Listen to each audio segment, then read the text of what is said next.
What would you do if you realized your perfect fiancé had spent the last 2 years systematically sabotaging your career just so you would become financially dependent on him before the wedding? I have lived a very simple and dedicated life, working as a senior copywriter for a global marketing firm. My fiancé, Mark, is a successful surgeon, and he always told me how much he admired my work ethic. However, for the past year, my career has been in a mysterious freefall. I was passed over for 3 major promotions, my most important emails were somehow ending up in the trash folder before I could see them, and my boss began receiving anonymous tips claiming that I was looking for a new job behind her back. I felt like a complete failure, spiraling into a deep depression, while Mark was always there to comfort me, telling me that maybe I just was not cut out for the corporate world, and that I should consider being a stay-at-home wife instead. I truly believed that the universe was against me, and I felt so lucky to have Mark as my rock. But last night, Mark left his laptop open while he was taking a shower, and a notification popped up from a burner email account. I felt a chill as I opened it, and found a folder labeled Project Homebody. Inside were hundreds of screenshots of my private work emails, logs of my computer's activity, and drafts of the anonymous letters sent to my boss. Mark had installed a sophisticated keylogger on my laptop a year ago. He had been the one deleting my client feedback, responding to my boss with unprofessional drafts he wrote himself, and even declining high-level networking invitations on my behalf. I sat there in the dark, realizing the man I was supposed to marry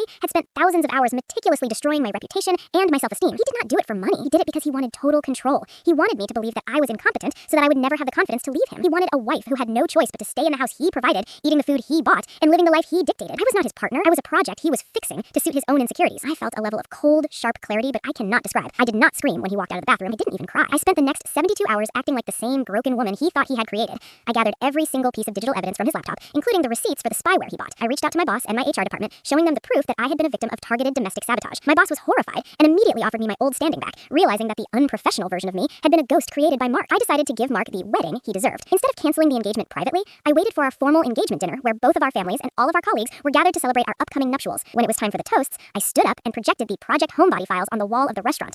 I played a recording I had made of him bragging to his best friend about how he had finally broken her spirit so she would stay at home. I looked at the stunned crowd and said, Mark wanted a wife who had nowhere to go. I hope he enjoys being a man who has no one to stay. I walked out of that restaurant and moved into a new apartment that night. I have blocked Mark and his entire family. Now, Mark is facing a massive investigation at his hospital for his ethical conduct, and his reputation is in tatters. He's sending me letters through his lawyer claiming that he only did it because he loves me too much and wanted to protect me from the stress of a high-pressure career. He says that I'm the asshole for humiliating a respected doctor and ruining his life over what he calls a misguided romantic gesture. He claims that my reaction was extreme and that a loving partner would have gone to therapy instead of staging a public execution of his character. Even some of our mutual friends are saying I'm the villain. They claim that because Mark never physically hurt me, I should have handled the situation with more grace. They think I'm the asshole for potentially ending his medical career and for making the scandal so public that he can never show his face in our city. They say that I have become vicious and that I should have prioritized rehabilitation over revenge. They believe I have destroyed a good man over a psychological mistake, but the most chilling part was what I found in the very last folder on his laptop. He had already begun researching the same software for Project Subject 2, and the photos in that folder were of my younger sister. He was not just trying to control me, he was planning to expand his experiments. So I have to ask,